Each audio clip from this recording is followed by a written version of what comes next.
The Old Curiosity Shop by Charles Dickens. Chapter 11. Quiet and solitude were destined to hold uninterrupted rule no longer beneath the roof that sheltered the child. Next morning the old man was in a raging fever accompanied with delirium, and sinking under the influence of this disorder he lay for many weeks in imminent peril of his life. There was watching enough now, but it was the watching of strangers, who made a greedy trade of it, and who, in the intervals in their attendance upon the sick man, huddled together with a ghastly good fellowship, and ate and drank and made merry, for disease and death were their ordinary household gods. Yet in all the hurry and crowding of such a time, the child was more alone than she had ever been before. Alone in spirit, alone in her devotion to him who was wasting away upon his burning bed, alone in her unfeigned sorrow and her unpurchased sympathy. Day after day, and night after night, found her still by the pillow of the unconscious sufferer, still anticipating his every want, still listening to those repetitions of her name and those anxieties and cares for her, which were ever uppermost among his feverish wanderings. The house was no longer theirs. Even the sick chamber seemed to be retained on the uncertain tenure of Mr. Quilp's favour. The old man's illness had not lasted many days when he took formal possession of the premises, and all upon them, in virtue of certain legal powers to that effect, which few understood and none presumed to call in question. This important step secured, with the assistance of a man of law whom he brought with him for the purpose, the dwarf proceeded to establish himself and his coadjutor in the house, as an assertion of his claim against all comers, and then set about making his quarters comfortable after his own fashion. To this end, Mr. Quilp encamped in the back parlour, having first put an effectual stop to any further business by shutting up the shop. Having looked out from among the old furniture the handsomest and most commodious chair he could possibly find, which he reserved for his own use, and an especially hideous and uncomfortable one, which he considerately appropriated to the accommodation of his friend, he caused them to be carried into this room, and took up his position in great state. The apartment was very far removed from the old man's chamber, but Mr. Quilp deemed it prudent, as a precaution against infection from fever, and a means of wholesome fumigation, not only to smoke himself without cessation, but to insist upon it that his legal friend did the like.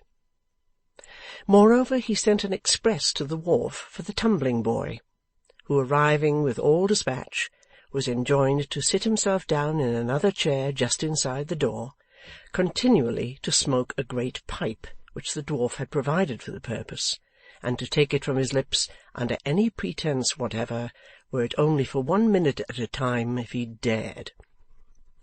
These arrangements completed, Mr. Quilp looked round him with chuckling satisfaction, and remarked that he called that comfort. The legal gentleman, whose melodious name was Brass, might have called it comfort also, but for 2 drawbacks. One was, that he could by no exertion sit easy in his chair, the seat of which was very hard, angular, slippery, and sloping. The other, that tobacco smoke always caused him great internal discomposure and annoyance. But as he was quite a creature of Mr. Quilp's, and had 1,000 reasons for conciliating his good opinion, he tried to smile, and nodded his acquiescence with the best grace he could assume. This Brass was an attorney of no very good repute, from Bevis Marks in the City of London. He was a tall, meagre man, with a nose like a wen, a protruding forehead, retreating eyes, and hair of a deep red. He wore a long black surtout reaching nearly to his ankles, short black trousers, high shoes, and cotton stockings of a bluish grey. He had a cringing manner, but a very harsh voice, and his blandest smiles were so extremely forbidding that to have had his company under the least repulsive circumstances one would have wished him to be out of temper, that he might only scowl. Quilp looked at his legal adviser, and seeing that he was winking very much in the anguish of his pipe, that he sometimes shuddered when he happened to inhale its full flavour, and that he constantly fanned the smoke from him, was quite overjoyed, and rubbed his hands with glee. "Smoke away, you dog," said Quilp, turning to the boy. "Fill your pipe again, and smoke it fast, down to the last whiff, or I'll put the sealing-waxed end of it in the fire and rub it hot upon your tongue." Luckily the boy was case-hardened, and would have smoked a small lime-kiln if anybody had treated him with it. Wherefore he only muttered a brief defiance of his master, and did as he was ordered. "Is it good, Brass? Is it nice? Is it fragrant? Do you feel like the Grand Turk?" said Quilp. Mr. Brass thought that if he did, the Grand Turk's feelings were by no means to be envied, but he said it was famous, and he had no doubt he felt very like that potentate. "This is the way to keep off fever," said Quilp. "This is the way to keep off every calamity of life. We'll never leave off, all the time we stop here. Smoke away, you dog, or you shall swallow the pipe." "Shall we stop here long, Mr. Quilp?" inquired his legal friend, when the dwarf had given his boy this gentle admonition. "We must stop, I suppose, till the old gentleman upstairs is dead," returned Quilp. laughed Mr. Brass. "Oh, very good. Smoke away," cried Quilp. "Never stop. You can talk as you smoke. Don't lose time." cried Brass faintly, as he again applied himself to the odious pipe. "But if he should get better, Mr. Quilp, then we shall stop till he does, and no longer," returned the dwarf. "How kind it is of you, sir, to wait till then," said Brass. "Some people, sir, would have sold or removed the goods, oh dear, the very instant the law allowed them. Some people, sir, would have been all flintiness and granite. Some people, sir, would have spared themselves the jabbering of such a parrot as you," interposed the dwarf. cried Brass. "You have such spirits." The smoking sentinel at the door interposed in this place, and without taking his pipe from his lips, growled, "Here's the girl a-coming down." "The what, you dog?" said Quilp. "The gal," returned the boy. "Are you deaf?" "Oh," said Quilp, drawing in his breath with great relish, as if he were taking soup. "You and I will have such a settling presently. There's such a scratching and bruising in store for you, my dear young friend. Aha, Nelly, how is he now, my duck of diamonds?" "He's very bad," replied the weeping child. "What a pretty little Nell!" cried Quilp.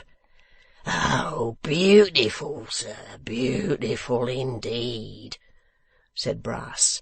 "Quite charming." "Has she come to sit upon Quilp's knee?"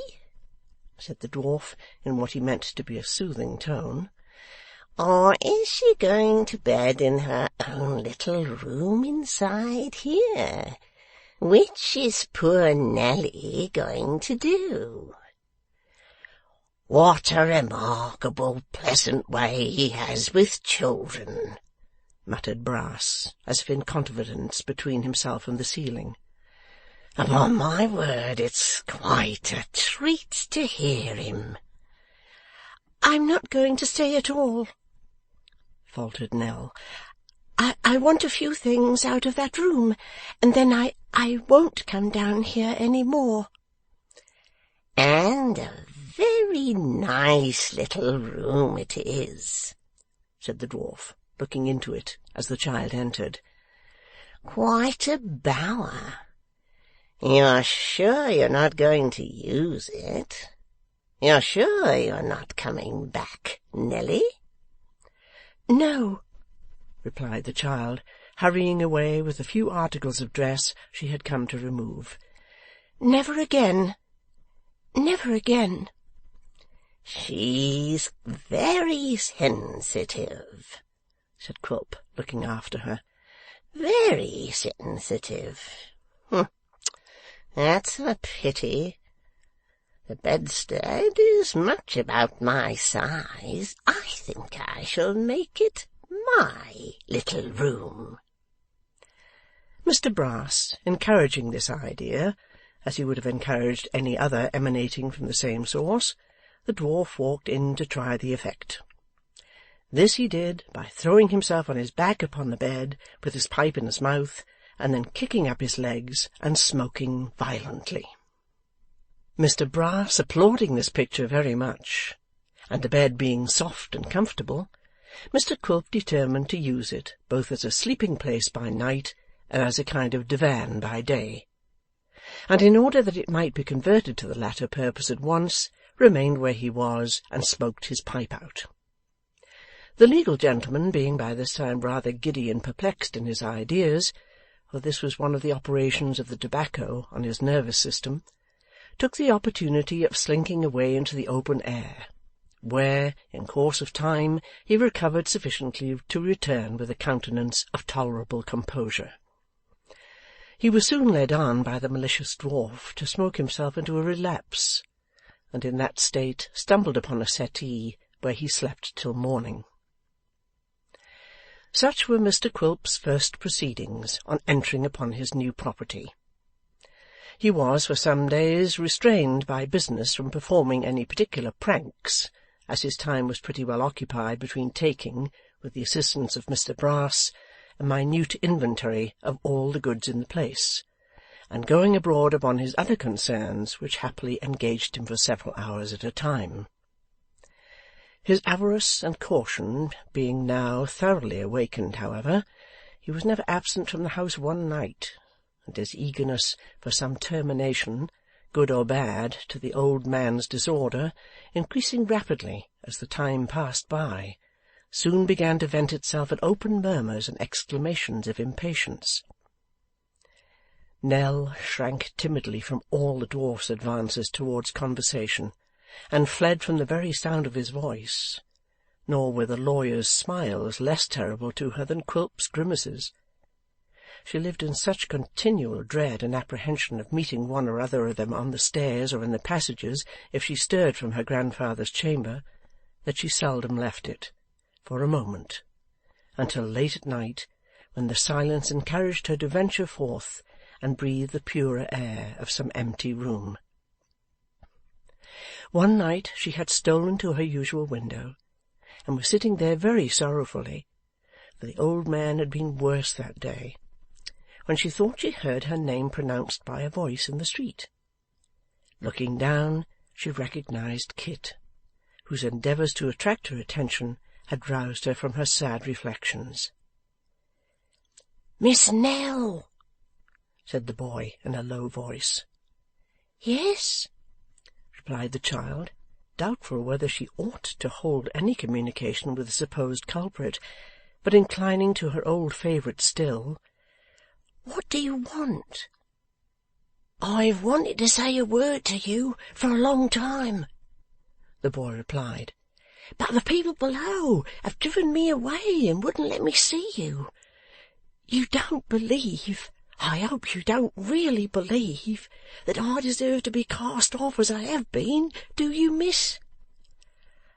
"I must believe it," returned the child.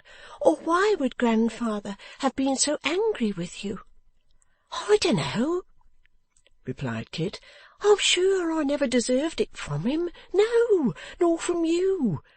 I can say that with a true and honest heart, anyway. And then to be driven from the door when they only came to ask how old master was."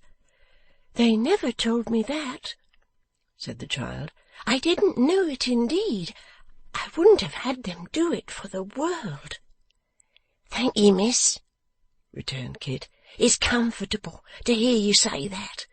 I said I never would believe that it was your doing." "That was right," said the child eagerly. "Miss Nell," cried the boy, coming under the window and speaking in a lower tone, "there are new masters downstairs. It's a change for you." "It is indeed," replied the child. "And so it will be for him when he gets better," said the boy, pointing towards the sick room. "If he ever does," added the child, unable to restrain her tears. "Ah, he'll do that, he'll do that," said Kit. "I'm sure he will. You mustn't be cast down, Miss Nell. No, don't be, pray." These words of encouragement and consolation were few and roughly said, but they affected the child and made her, for the moment, weep the more.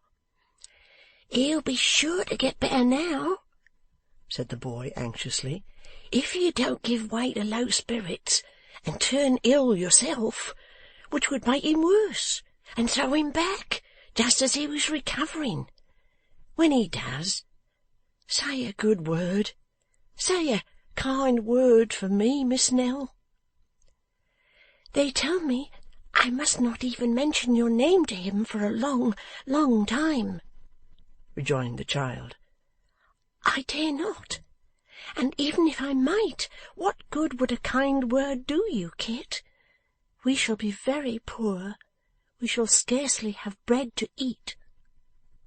"It's not that I may be taken back," said the boy, "that I ask the favour of you. It isn't for the sake of food and wages that I've been waiting about so long in hopes to see you. Don't think that I'd come in a time of trouble to talk of such things as them."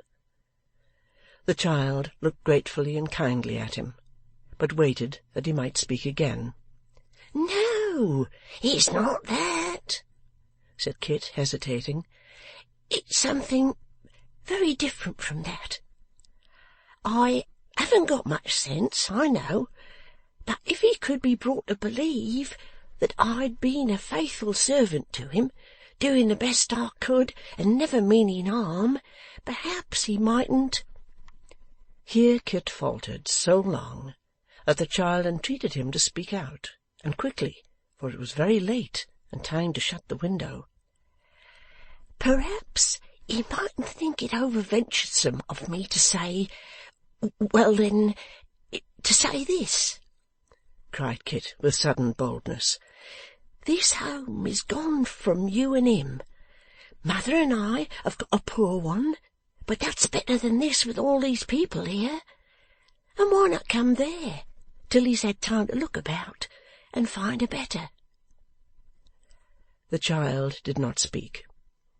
Kit, in the relief of having made his proposition, found his tongue loosened, and spoke out in its favour with his utmost eloquence. "You think," said the boy, "that it's very small and inconvenient. So it is, but it's very clean. Perhaps you think it would be noisy, but there's not a quieter court than ours in all the town. Don't be afraid of the children. The baby hardly ever cries, and the other one is very good. Besides, I'd mind 'em. They wouldn't vex you much, I'm sure. Do try, Miss Nell, do try. The little front room upstairs is very pleasant. You can see a piece of the church clock through the chimneys, and almost tell the time. Mother says it would be just the thing for you, and so it would, and you'd have her to wait upon you both, and me to run of errands. We don't mean money, bless you. You're not to think of that. Will you try him, Miss Nell? Only say you'll try him. Do try to make old master come, and ask him first what I have done. Will you only promise that, Miss Nell?' Before the child could reply to this earnest solicitation, the street door opened, and Mr Brass, thrusting out his night-capped head, called in a surly voice, 'Who's there?' Kit immediately glided away, and Nell, closing the window softly, drew back into the room. Before Mr Brass had repeated his inquiry many times, Mr Quilp, also embellished with a nightcap, emerged from the same door, and looked carefully up and down the street, and up at all the windows of the house from the opposite side. Finding that there was nobody in sight, he presently returned into the house with his legal friend, protesting, as the child heard from the staircase, that there was a league and plot against him, that he was in danger of being robbed and plundered by a band of conspirators who prowled about the house at all seasons, and that he would delay no longer but take immediate steps for disposing of the property, and returning to his own peaceful roof. Having growled forth these and a great many other threats of the same nature, he called himself once more in the child's little bed, and Nell crept softly up the stairs. It was natural enough that her short and unfinished dialogue with Kit should leave a strong impression on her mind, and influence her dreams that night and her recollections for a long, long time. Surrounded by unfeeling creditors and mercenary attendants upon the sick, and meeting in the height of her anxiety and sorrow with little regard or sympathy even from the women about her, it is not surprising that the affectionate heart of the child should have been touched to the quick by one kind and generous spirit, however uncouth the temple in which it dwelt. Thank heaven that the temples of such spirits are not made with hands, and that they may be even more worthily hung with poor patchwork than with purple and fine linen. End of chapter 11.